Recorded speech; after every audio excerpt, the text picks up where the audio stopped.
নমস্কার, আবার হাজির হলাম আপনাদের জন্য ভালো লাগা গল্প নিয়ে। আশা করি আপনারা সবাই ভালো আছেন। সবাইকে অনেক অনেক আন্তরিক ভালোবাসা জানিয়ে আজ শোনাব রবীন্দ্রনাথ ঠাকুরের দিদি। গল্প পাঠে আমি পবিত্র। তবে গল্পে যাওয়ার আগে ছোট্ট অনুরোধ জানিয়ে রাখি, এই চ্যানেলটিকে সমৃদ্ধ করতে এখনই সাবস্ক্রাইব করে বেল আইকনটি ক্লিক করে রাখুন।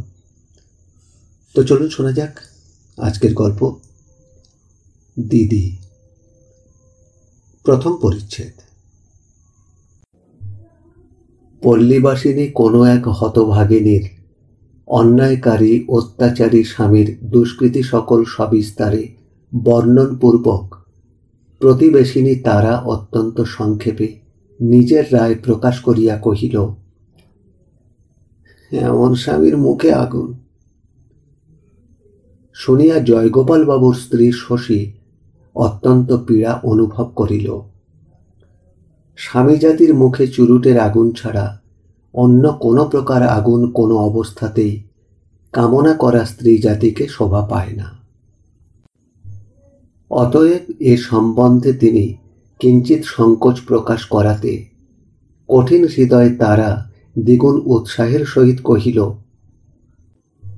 এমন স্বামী থাকার চেয়ে 7 জন্ম বিধবা হওয়া ভালো। এই বলিয়া সে সভা ভঙ্গ করিয়া চলিয়া গেল। শশী মনে মনে কহিল, স্বামীর এমন কোনো অপরাধ কল্পনা করিতে পারি না, যাহাতে তাহার প্রতি মনের ভাব এত কঠিন হইয়া উঠিতে পারে। এই কথা মনের মধ্যে আলোচনা করিতে করিতেই তাহার কোমল হৃদয়ের সমস্ত প্রীতিরস তাহার প্রবাসী স্বামীর অভিমুখে উচ্ছ্বসিত হইয়া উঠিল। শয্যাতলে তাহার স্বামী যে অংশে শয়ন করিত, সেই অংশের উপর বাহু প্রসারণ করিয়া পড়িয়া শূন্য বালিশকে চুম্বন করিল। বালিশের মধ্যে স্বামীর মাথার আঘ্রাণ অনুভব করিল এবং দ্বার রুদ্ধ করিয়া কাঠের বাক্স হইতে স্বামীর একখানি বহুকালের লুপ্তপ্রায় ফটোগ্রাফ এবং হাতের লেখা চিঠিগুলি বাহির করিয়া বসিল। সেদিনকার নিস্তব্ধ মধ্যাহ্ন এই রূপে নিভৃত কক্ষে নির্জন চিন্তায়, পুরাতন স্মৃতিতে এবং বিষাদের অশ্রুজলে কাটিয়া গেল। শশীকলা এবং জয়গোপালের যে নবদাম্পত্য তাহা নহে। বাল্যকালে বিবাহ হইয়াছিল, ইতিমধ্যে সন্তানাদিও হইয়াছে। উভয়ে বহুকাল একত্রে অবস্থান করিয়া নিতান্ত সহজ সাধারণভাবে দিন কাটিয়াছে। কোনো পক্ষেই অপরিমিত প্রেমোচ্ছ্বাসের কোনো লক্ষণ দেখা যায় নাই।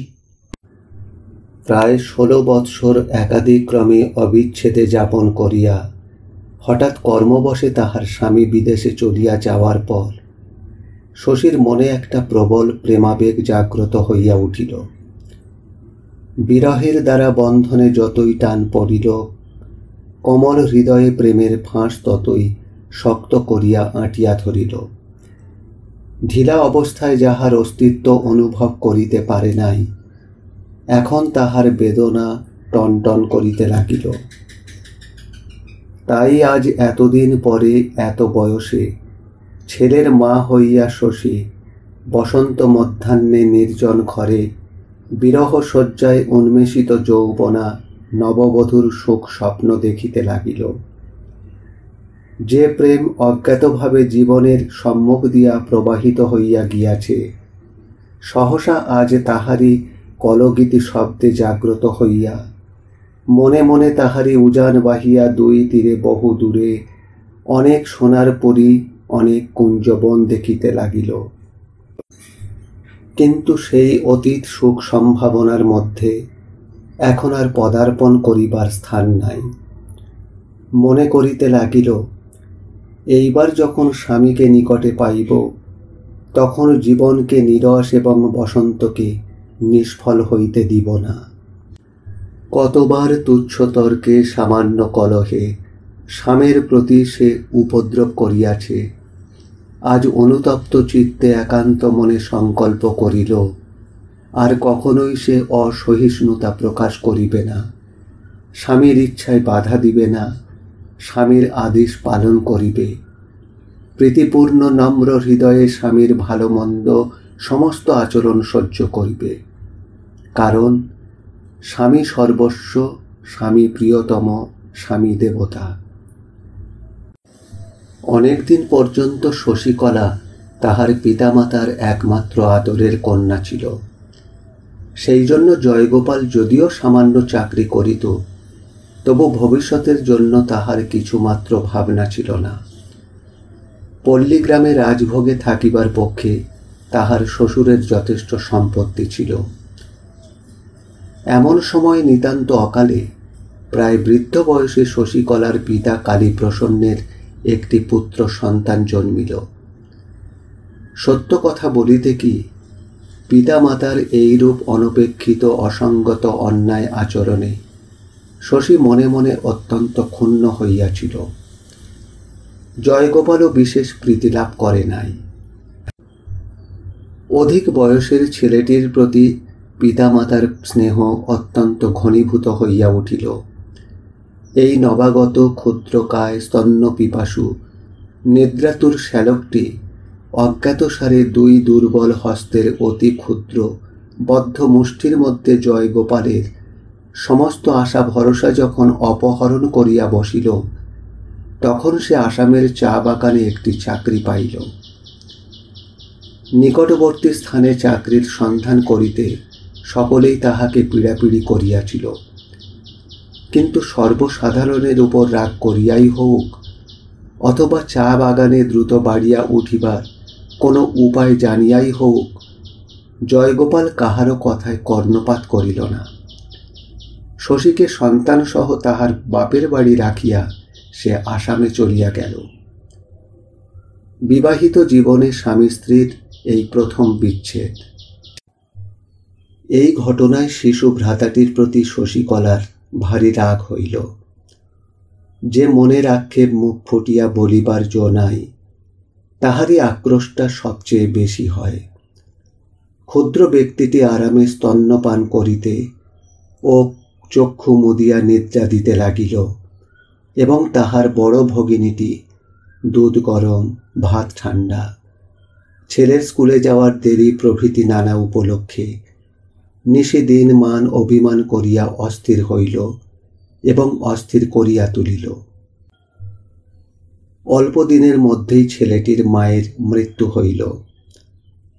মরিবার পূর্বে জননী তাহার কন্যার হাতে শিশুপুত্রটিকে সমর্পণ করিয়া দিয়া গেলেন। তখন অনতি বিলম্বেই সেই মাতৃহীন ছেলেটি অনায়াসেই তাহার দিদির হৃদয় অধিকার করিয়া লইল। হোহংকার শব্দপূর্বক সে যখন তাহার উপর ঝাঁপাইয়া পড়িয়া পরম আগ্রহের সহিত দন্তহীন ক্ষুদ্র মুখের মধ্যে তাহার মুখ, চক্ষু, নাসিকা সমস্তটা গ্রাস করিবার চেষ্টা করিত, ক্ষুদ্র মুষ্টি মধ্যে তাহার কেশগুচ্ছ লইয়া কিছুতেই দখল ছাড়িতে চাহিত না, সূর্যোদয় হইবার পূর্বেই জাগিয়া উঠিয়া গড়াইয়া তাহার গায়ের কাছে আসিয়া কোমল স্পর্শে তাহাকে পুলকিত করিয়া মহাকলরব আরম্ভ করিয়া দিত। যখন ক্রমে সে তাহাকে জিজি এবং জিজিমা বলিয়া ডাকিতে লাগিল এবং কাজকর্ম ও অবসরের সময় নিষিদ্ধ কার্য করিয়া নিষিদ্ধ খাদ্য খাইয়া নিষিদ্ধ স্থানে গমনপূর্বক তাহার প্রতি বিধিমতো উপদ্রব আরম্ভ করিয়া দিল, তখন শশী আর থাকিতে পারিল না। এই স্বেচ্ছাচারী ক্ষুদ্র অত্যাচারীর নিকটে সম্পূর্ণরূপে আত্মসমর্পণ করিয়া দিল। ছেলেটির মা ছিল না বলিয়া তাহার প্রতি তাহার আধিপত্য ঢের বেশি হইল। দ্বিতীয় পরিচ্ছেদ। ছেলেটির নাম হইল নীলমণি। তাহার বয়স যখন 2 বৎসর, তখন তাহার পিতার কঠিন পীড়া হইল। অতি শীঘ্র চলিয়া আসিবার জন্য জয়গোপালের নিকট পত্র গেল। জয়গোপাল বহু চেষ্টায় যখন ছুটি লইয়া আসিয়া পৌঁছিল, তখন কালীপ্রসন্নের মৃত্যুকাল উপস্থিত।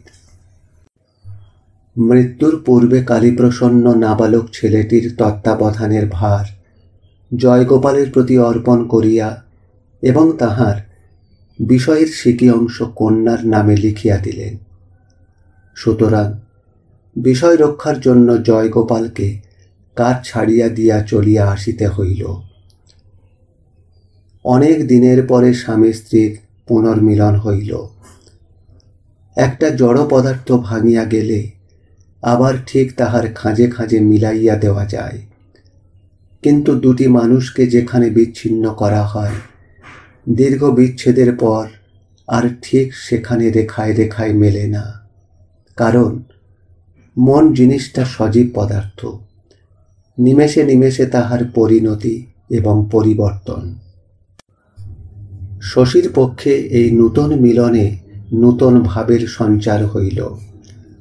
সে যেন তাহার স্বামীকে ফিরিয়া বিবাহ করিল। পুরাতন দাম্পত্যের মধ্যে চিরাভ্যাস বশত যে এক অসারতা জন্মিয়া গিয়াছিল, বিরহের আকর্ষণে তাহা অপসৃত হইয়া সে তাহার স্বামীকে যেন পূর্বাপেক্ষা সম্পূর্ণতরভাবে প্রাপ্ত হইল। মনে মনে প্রতিজ্ঞা করিল, যেমন দিনই আসুক, যত দিনই যাক, স্বামীর প্রতি এই দীপ্ত প্রেমের উজ্জ্বলতাকে কখনো ম্লান হইতে দিব না। নূতন মিলনে জয়গোপালের মনের অবস্থাটা অন্যরূপ। পূর্বে যখন উভয়ে অবিচ্ছেদে একত্র ছিল, যখন স্ত্রীর সহিত তাহার সমস্ত স্বার্থের এবং বিচিত্র অভ্যাসের ঐক্য বন্ধন ছিল, স্ত্রী তখন জীবনের একটি নিত্য সত্য হইয়াছিল। তাহাকে বাদ দিতে গেলে দৈনিক অভ্যাস জালের মধ্যে সহসা অনেকখানি ফাঁক পড়িত। আর এই জন্য বিদেশে গিয়া জয়গোপাল প্রথম প্রথম অগাধ জলের মধ্যে পড়িয়াছিল, কিন্তু ক্রমে তাহার সেই অভ্যাস বিচ্ছেদের মধ্যে নূতন অভ্যাসের তালি লাগিয়া গেল। কেবল তাহাই নহে, পূর্বে নিতান্ত নিশ্চেষ্ট নিশ্চিন্তভাবে তাহার দিন কাটিয়া যাইত। মাঝে 2 বৎসর অবস্থা উন্নতি চেষ্টা তাহার মনে এমন প্রবলভাবে জাগিয়া উঠিয়াছিল যে তাহার মনের সম্মুখে আর কিছুই ছিল না। এই নূতন নেশার তীব্রতার তুলনায় তাহার পূর্বজীবন বস্তুহীন ছায়ার মতো দেখাইতে লাগিল। স্ত্রীলোকের প্রকৃতিতে প্রধান পরিবর্তন ঘটায় প্রেম এবং পুরুষের ঘটায় দুশ্চেষ্টা। জয়গোপাল 2 বৎসর পরে আসিয়া অবিকল তাহার পূর্ব স্ত্রীটিকে ফিরিয়া পাইল না। তাহার স্ত্রীর জীবনে শিশু শ্যালকটি একটা নূতন পরিসর বৃদ্ধি করিয়াছে। এই অংশটি তাহার পক্ষে সম্পূর্ণ অপরিচিত। এই অংশে স্ত্রীর সহিত তাহার কোনো যোগ নাই। স্ত্রী তাহাকে আপনার এই শিশু স্নেহের ভাগ দিবার অনেক চেষ্টা করিত, কিন্তু ঠিক কৃতকার্য হইত কিনা বলিতে পারি না। শশী নীলমণিকে কোলে করিয়া আনিয়া হাস্যমুখে তাহার স্বামীর সম্মুখে ধরিত। নীলমণি প্রাণপণে শশীর গলা জড়াইয়া ধরিয়া তাহার কাঁধে মুখ লুকাইত, কোন প্রকার কুটুম্বিতার খাতির মানিত না। শশীর ইচ্ছা তাহার এই ক্ষুদ্র ভ্রাতাটির যত প্রকার মন ভুলাইবার বিদ্যা আয়ত্ত আছে, সবগুলি জয়গোপালের নিকট প্রকাশ হয়, কিন্তু জয়গোপালও সেজন্য বিশেষ আগ্রহ অনুভব করিত না এবং শিশুটিও বিশেষ উৎসাহ দেখাইত না। জয়গোপাল কিছুতেই বুঝিতে পারিত না এই কৃষকায় বৃহৎ মস্তক গম্ভীর মুখ শ্যামবর্ণ ছেলেটার মধ্যে এমন কি আছে যে জন্য তাহার প্রতি এতটা স্নেহের অপব্যয় করা হইতেছে। ভালোবাসার ভাবগতিক মেয়েরা খুব চট করিয়া বোঝে। শশী অবিলম্বেই বুঝিল জয়গোপাল নীলমণির প্রতি বিশেষ অনুরক্ত নহে। তখন ভাইটিকে সে বিশেষ সাবধানে আড়াল করিয়া রাখিত। স্বামীর স্নেহহীন বিরাগ দৃষ্টি হইতে তাহাকে তফাতে তফাতে রাখিতে চেষ্টা করিত। এই রূপে ছেলেটি তাহার গোপন যত্নের ধন, তাহার একলার স্নেহের সামগ্রী হইয়া উঠিল। সকলেই জানেন, স্নেহ যত গোপনের, যত নির্জনের হয়, ততই প্রবল হইতে থাকে। নীলমণি কাঁদিলে জয়গোপাল অত্যন্ত বিরক্ত হইয়া উঠিত। এই জন্য শশী তাহাকে তাড়াতাড়ি বুকের মধ্যে চাপিয়া সমস্ত প্রাণ দিয়া বুক দিয়া তাহার কান্না থামাইবার চেষ্টা করিত। বিশেষত নীলমণির কান্নায় যদি রাত্রে তাহার স্বামীর ঘুমের ব্যাঘাত হইত এবং স্বামী এই ক্রন্দন পরায়ণ ছেলেটার প্রতি অত্যন্ত হিংস্রভাবে ঘৃণা প্রকাশপূর্বক জর্জর চিত্তে গর্জিয়া উঠিতে থাকিত, তখন শশী যেন অপরাধিনীর মতো সংকুচিত শশব্যস্ত হইয়া পড়িত। তৎক্ষণাৎ তাহাকে কোলে করিয়া দূরে লইয়া গিয়া একান্ত সানুনয় স্নেহের স্বরে সোনা আমার, ধন আমার, মানিক আমার বলিয়া ঘুম পাড়াইতে থাকিত। ছেলেতে ছেলেতে নানা উপলক্ষে ঝগড়া বিবাদ হইয়াই থাকে। পূর্বে এরূপ স্থলে শশী নিজের ছেলেদের দণ্ড দিয়া ভাইয়ের পক্ষ অবলম্বন করিত, কারণ তাহার মা ছিল না। এখন বিচারকের সঙ্গে সঙ্গে দণ্ডবিধির পরিবর্তন হইল। এখন সর্বদাই নিরপরাধে এবং অবিচারে নীলমণিকে কঠিন দণ্ড ভোগ করিতে হইত। সেই অন্যায় শশীর বক্ষে শেলের মতো বাজিত। তাই সে দণ্ডিত ভ্রাতাকে ঘরে লইয়া গিয়া মিষ্টি দিয়া, খেলনা দিয়া, আদর করিয়া, চুমো খাইয়া শিশুর আহত হৃদয়ে যথাসাধ্য সান্ত্বনা বিধান করিবার চেষ্টা করিত। ফলত দেখা গেল, শশী নীলমণিকে যতই ভালোবাসে, জয়গোপাল নীলমণির প্রতি ততই বিরক্ত হয়।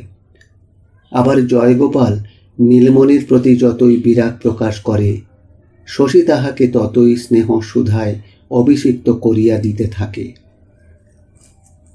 জয়গোপাল লোকটা কখনো তাহার স্ত্রীর প্রতি কোনরূপ কঠোর ব্যবহার করে না এবং শশী নীরবে নম্রভাবে প্রীতির সহিত তাহার স্বামীর সেবা করিয়া থাকে। কেবল এই নীলমণিকে লইয়া ভিতরে ভিতরে উভয়ে উভয়কে অহরহ আঘাত দিতে লাগিল। এইরূপ নীরব দ্বন্দ্বে গোপন আঘাত প্রতিঘাত প্রকাশ্য বিবাদের অপেক্ষা ঢের বেশি দুঃসহ। তৃতীয় পরিচ্ছেদ। নীলমণির সমস্ত শরীরের মধ্যে মাথাটাই সর্বপ্রধান ছিল। দেখিলে মনে হইত বিধাতা যেন একটা সরু কাঠির মধ্যে ফুঁ দিয়া তাহার ডগার উপরে একটা বড় বুদবুদের আকার ফুটাইয়া তুলিয়াছেন। ডাক্তারেরাও মাঝে মাঝে আশঙ্কা প্রকাশ করিত, ছেলেটি এইরূপ বুদবুদের মতোই ক্ষণভঙ্গুর ক্ষণস্থায়ী হইবে। অনেকদিন পর্যন্ত সে কথা কহিতে বা চলিতে শেখে নাই। তাহার বিষণ্ণ গম্ভীর মুখ দেখিয়া মনে হইত তাহার পিতামাতা তাহাদের অধিক বয়সের সমস্ত চিন্তাভার এই ক্ষুদ্র শিশুর মাথার উপরে চাপাইয়া দিয়া গিয়াছেন। দিদির যত্নে ও সেবায় নীলমণি তাহার বিপদের কাল উত্তীর্ণ হইয়া 6 বৎসরে পা দিল। কার্তিক মাসে ভাই ফোঁটার দিনে নূতন জামা চাদর এবং একখানি লাল পেড়ে ধুতি পরাইয়া বাবু সাজাইয়া নীলমণিকে শশী ভাই ফোঁটা দিতেছেন। এমন সময় পূর্বোক্ত স্পষ্টভাষিনী প্রতিবেশিনী তারা আসিয়া কথায় কথায় শশীর সহিত ঝগড়া বাঁধাইয়া দিল। সে কহিল, গোপনে ভাইয়ের সর্বনাশ করিয়া ঘটা করিয়া ভাইয়ের কপালে ফোঁটা দিবার কোনো ফল নাই। শুনিয়া শশী বিস্ময়ে ক্রোধে বেদনায় বজ্রাহত হইল। অবশেষে শুনিতে পাইল তাহারা নাকি স্বামী স্ত্রীতে পরামর্শ করিয়া নাবালক নীলমণির সম্পত্তি খাজনার দায়ে নিলাম করাইয়া তাহার স্বামীর বিস্তুত ভাইয়ের নামে বেনামি করিয়া কিনিতেছে। শুনিয়া শশী অভিশাপ দিল, যাহারা এত বড় মিথ্যা কথা রটনা করিতে পারে তাহাদের মুখে কুষ্ঠ হউক। এই বলিয়া সরোদনে স্বামীর নিকট উপস্থিত হইয়া সেই জনশ্রুতির কথা তাহাকে জানাইল। জয়গোপাল কহিল, আজকালকার দিনে কাহাকেও বিশ্বাস করার জো নেই। উপেন আমার আপন পিস্তুত ভাই, তাহার উপরে বিষয়ের ভার দিয়ে আমি সম্পূর্ণ নিশ্চিন্ত ছিলাম। কিন্তু সে যে কখন গোপনে খাজনা বাকি ফেলে মহল হাসিপুর নিজে কিনে নিয়েছে আমি জানতেও পারিনি। শশী আশ্চর্য হইয়া জিজ্ঞাসা করিল, সে কি, তা তুমি নালিশ করবে না? দেখো, ভাইয়ের নামে নালিশ করি কি করে, এবং নালিশ করেও তো কোনো ফল নেই, কেবল অর্থ নষ্ট।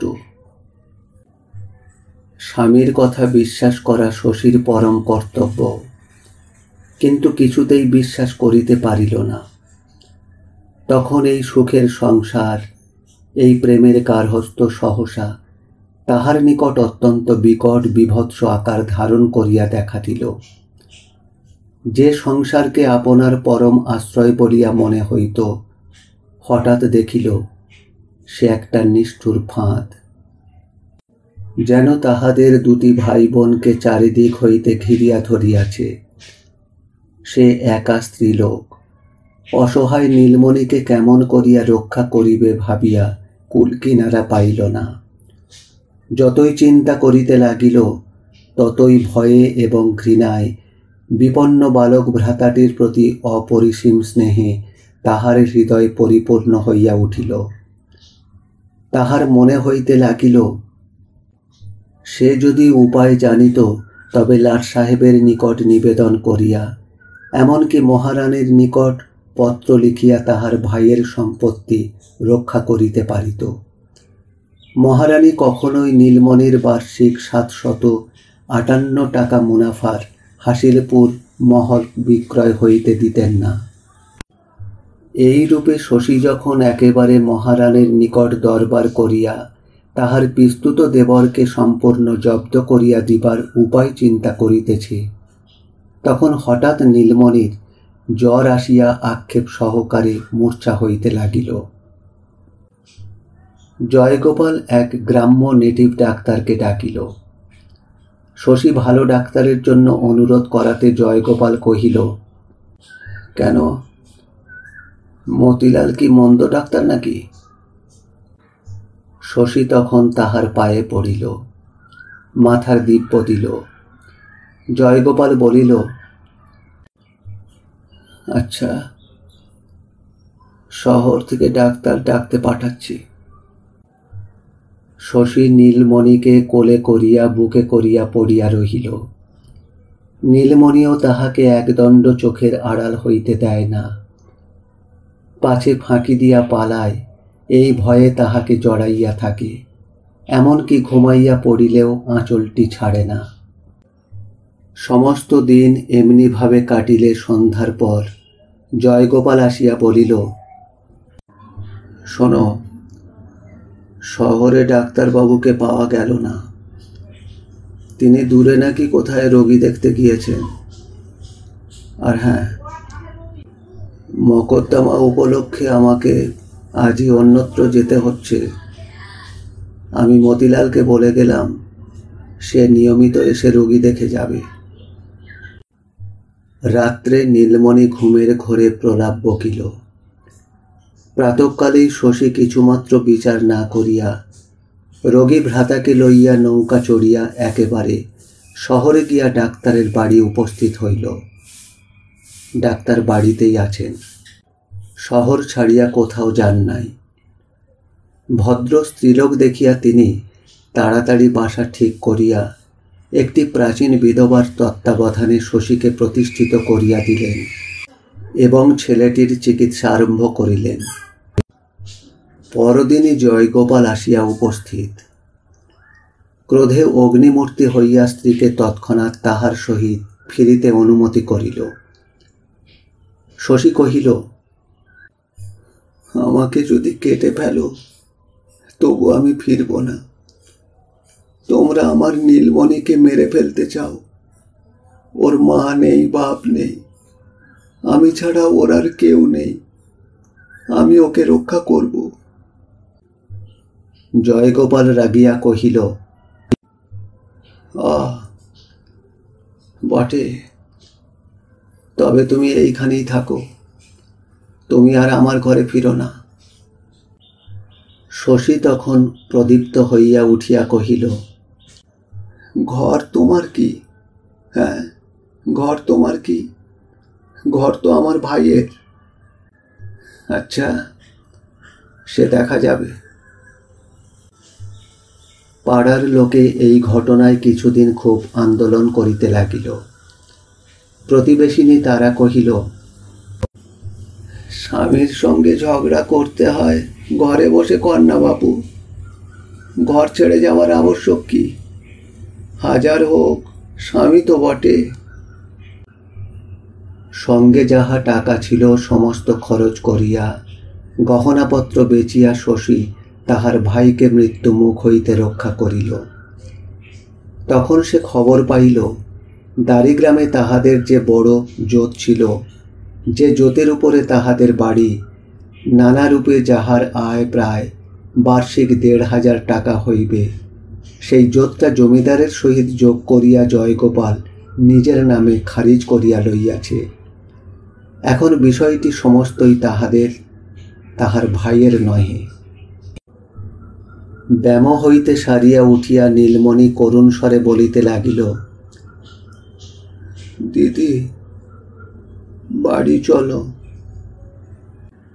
সেখানে তাহার সঙ্গী ভাগিনীয়দের জন্য তাহার মনটা কেমন করিতেছে, তাই বারংবার বলিল, দিদি, আমাদের সেই ঘরে চলো না দিদি। শুনিয়া দিদি কেবলই কাঁদিতে লাগিল, আমাদের ঘর আর কোথায়? কিন্তু কেবল কাঁদিয়া তো কোনো ফল নাই। তখন পৃথিবীতে দিদি ছাড়া তাহার ভাইয়ের আর কেহ ছিল না। ইহা ভাবিয়া চোখের জল মুছিয়া শশী ডেপুটি ম্যাজিস্ট্রেট তারিণীবাবুর অন্তঃপুরে গিয়া তাহার স্ত্রীকে ধরিল। ডেপুটিবাবু জয়গোপালকে চিনিতেন। ভদ্রঘরের স্ত্রী ঘরের বাহির হইয়া বিষয় সম্পত্তি লইয়া স্বামীর সহিত বিবাদে প্রবৃত্ত হইতে চাহে, ইহাতে শশীর প্রতি তিনি বিশেষ বিরক্ত হইলেন। তাহাকে ভুলাইয়া রাখিয়া তৎক্ষণাৎ জয়গোপালকে পত্র লিখিলেন। জয়গোপাল শ্যালকসহ তাহার স্ত্রীকে বলপূর্বক নৌকায় তুলিয়া বাড়ি লইয়া গিয়া উপস্থিত হইল। স্বামী স্ত্রীতে দ্বিতীয় বিচ্ছেদের পর পুনশ্চ এই দ্বিতীয়বার মিলন হইল। প্রজাপতির নির্বন্ধ। অনেক দিন পরে ঘরে ফিরিয়া পুরাতন সহচর দিগকে পাইয়া নীলমণি বড় আনন্দে খেলিয়া বেড়াইতে লাগিল। তাহার সেই নিশ্চিন্ত আনন্দ দেখিয়া অন্তরে অন্তরে শশীর হৃদয় বিদীর্ণ হইল। চতুর্থ এবং শেষ পরিচ্ছেদ। শীতকালে ম্যাজিস্ট্রেট সাহেব মফস্বল পর্যবেক্ষণে বাহির হইয়া শিকার সন্ধানে গ্রামের মধ্যে তাঁবু ফেলিয়াছেন। গ্রামের পথে সাহেবের সঙ্গে নীলমণির সাক্ষাৎ হয়। অন্য বালকেরা তাহাকে দেখিয়া চাণক্য শ্লোকের কিঞ্চিত পরিবর্তন পূর্বক নখীদন্তী শৃঙ্গী প্রভৃতির সহিত সাহেবকেও যোগ করিয়া যথেষ্ট দূরে সরিয়া গেল। কিন্তু সুগম্ভীর প্রকৃতি নীলমণি অটল কৌতূহলের সহিত প্রশান্তভাবে সাহেবকে নিরীক্ষণ করিয়া দেখিতে লাগিল। সাহেব সকৌতুকে কাছে আসিয়া তাহাকে জিজ্ঞাসা করিলেন, তুমি পাঠশালায় পড়ো? বালক নীরবে মাথা নাড়িয়া জানাইল, হ্যাঁ। আচ্ছা, তুমি কোন পুস্তক পড়িয়া থাকো? নীলমণি পুস্তক শব্দের অর্থ না বুঝিয়া নিস্তব্ধভাবে ম্যাজিস্ট্রেটের মুখের দিকে চাহিয়া রহিল।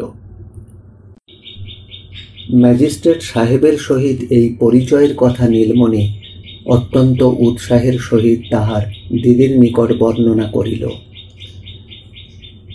মধ্যাহ্নে চাপকান প্যান্টলুন পাগড়ি পরিয়া জয়গোপাল ম্যাজিস্ট্রেটকে সেলাম করিতে গিয়াছে। অর্থী প্রত্যর্থী চাপরাশি কনস্টেবল, চারিদিকে লোকারণ্য। গরমের ভয়ে সাহেব তাঁবুর বাহিরে খোলা ছায়ায় ক্যাম্প টেবিল পাতিয়া বসিয়াছেন এবং জয়গোপালকে চৌকিতে বসাইয়া তাহাকে স্থানীয় অবস্থা জিজ্ঞাসা করিতেছিলেন। জয়গোপাল তাহার গ্রামবাসী সর্বসাধারণের সমক্ষে এই গৌরবের আসন অধিকার করিয়া মনে মনে স্ফীত হইতেছিল এবং মনে করিতেছিল, এই সময়ে চক্রবর্তীরা এবং নন্দীরা কেহ আসিয়া দেখিয়া যায় তো বেশ হয়। এমন সময় নীলমণিকে সঙ্গে করিয়া অবগুণ্ঠনাবৃত একটি স্ত্রীলোক একেবারে ম্যাজিস্ট্রেটের সম্মুখে আসিয়া দাঁড়াইল। কহিল, সাহেব, তোমার হাতে আমার এই অনাথ ভাইটিকে সমর্থন করলাম, তুমি একে রক্ষা করো। সাহেব তাহার সেই পূর্ব পরিচিত বৃহৎ মস্তক গম্ভীর প্রকৃতি বালকটিকে দেখিয়া এবং স্ত্রীলোকটিকে ভদ্র স্ত্রীলোক বলিয়া অনুমান করিয়া তৎক্ষণাৎ উঠিয়া দাঁড়াইলেন। কহিলেন, আপনি তাঁবুতে প্রবেশ করুন। স্ত্রীলোকটি কহিল, আমার যা বলবার আছে আমি এখানেই বলবো। জয়গোপাল বিবর্ণ মুখে ছটফট করিতে লাগিল। কৌতূহলী গ্রামের লোকেরা পরম কৌতুক অনুভব করিয়া চারিদিকে ঘেঁষিয়া আসিবার উপক্রম করিল। সাহেব বেদ উঁচাইবা মাত্র সকলে দৌড় দিল। তখন শশী তাহার ভ্রাতার হাত ধরিয়া সেই পিতৃমাতৃহীন বালকের সমস্ত ইতিহাস আদ্যপান্ত বলিয়া গেল। জয়গোপাল মধ্যে মধ্যে বাধা দিবার উপক্রম করাতেই ম্যাজিস্ট্রেট রক্তবর্ণ মুখে গর্জন করিয়া পড়িয়া উঠিলেন, চুপ রও, এবং বেত্রাগ্র দ্বারা তাহাকে চৌকি ছাড়িয়া সম্মুখে দাঁড়াইতে নির্দেশ করিয়া দিলেন। জয়গোপাল মনে মনে শশীর প্রতি গর্জন করিতে করিতে চুপ করিয়া দাঁড়াইয়া রহিল। নীলমণি দিদির অত্যন্ত কাছে ঘেঁষিয়া অবাক হইয়া দাঁড়াইয়া শুনিতে লাগিল। শশীর কথা শেষ হইলে ম্যাজিস্ট্রেট জয়গোপালকে গুটি কতক প্রশ্ন করিলেন এবং তাহার উত্তর শুনিয়া অনেকক্ষণ চুপ করিয়া থাকিয়া শশীকে সম্বোধনপূর্বক কহিলেন, শোনো বাছা, এ মোকদ্দমা যদিও আমার কাছে উঠতে পারে না, তথাপি তুমি নিশ্চিন্ত থাকো, এ সম্বন্ধে যা কর্তব্য আমি করব। তুমি তোমার ভাইকে নিয়ে নির্ভয়ে বাড়ি ফিরে যেতে পারো। শশী কহিল, বলছিলাম সাহেব, যতদিন নিজের বাড়ি ও না ফিরে পায় ততদিন বাড়ি নিয়ে যেতে সাহস করি না। এখন নীলমণিকে তুমি নিজের কাছে না রাখলে একে কেউ রক্ষা করতে পারবে না। কিন্তু তুমি কোথায় যাবে? আমি আমার স্বামীর ঘরে ফিরে যাব, আমার কোনো ভাবনা নেই। সাহেব ঈষৎ হাসিয়া অগত্যা এই গলায় মাদুলি পরা কৃষকায় শ্যামবর্ণ গম্ভীর প্রশান্ত মৃদু স্বভাব বাঙালির ছেলেটিকে সঙ্গে লইতে রাজি হইলেন। তখন শশী বিদায় লইবার সময় বালক তাহার আঁচল চাপিয়া ধরিল। সাহেব কহিলেন, তোমার কোনো ভয় নেই বাবা, তুমি এসো। ঘোমটার মধ্য হইতে অবিরল অশ্রু মোচন করিতে করিতে শশী কহিল, লক্ষ্মী ভাই আমার, যা ভাই, আবার তোর দিদির সঙ্গে দেখা হবে, যা। এই বলিয়া তাহাকে আলিঙ্গন করিয়া তাহার মাথায় পিঠে হাত বুলাইয়া কোনো মতে আপন অঞ্চল ছাড়াইয়া তাড়াতাড়ি সে চলিয়া গেল। অমনি সাহেব নীলমণিকে বাম হস্তের দ্বারা বেষ্টন করিয়া ধরিলেন। সে দিদিগো দিদিগো করিয়া উচ্চৈস্বরে ক্রন্দন করিতে লাগিল। শশী একবার ফিরিয়া চাহিয়া দূর হইতে প্রসারিত দক্ষিণ হস্তে তাহার প্রতি নীরবে সান্ত্বনা প্রেরণ করিয়া বিদীর্ণ হৃদয়ে চলিয়া গেল। আবার সেই বহুকালের চিরপরিচিত পুরাতন ঘরে স্বামী স্ত্রীর মিলন হইল, প্রজাপতির নির্বন্ধ। কিন্তু এ মিলন অধিক দিন স্থায়ী হইল না, কারণ ইহার অনতিকাল পরেই একদিন প্রাতঃকালে গ্রামবাসীগণ সংবাদ পাইল যে রাত্রে শশী ওলা ওঠা রোগে আক্রান্ত হইয়া মরিয়াছে এবং রাত্রেই তাহার দাহক্রিয়া সম্পন্ন হইয়া গেছে। এ সম্বন্ধে কেহ কোনো কথা বলিল না। কেবল সেই প্রতিবেশিনী তারা মাঝে মাঝে গর্জন করিয়া উঠিতে চাহিত, কিন্তু সকলে চুপ চুপ করিয়া তাহার মুখ বন্ধ করিয়া দিত। বিদায়কালে শশী যে ভাইকে কথা দিয়া গিয়াছিল আবার দেখা হইবে, সে কথা কোনখানে রক্ষা হইয়াছে জানি না। আজ তাহলে এই পর্যন্ত। এতক্ষণ আপনারা শুনলেন রবীন্দ্রনাথ ঠাকুরের লেখা দিদি। ভালো লাগলে লাইক দিয়ে চ্যানেলটিকে সাবস্ক্রাইব করে রাখুন। আর গল্প পাঠ কেমন লাগলো অবশ্যই মতামত জানান। ভালো থাকবেন। আবার দেখা হবে এমনি ভালো গল্পের সাথে। নমস্কার।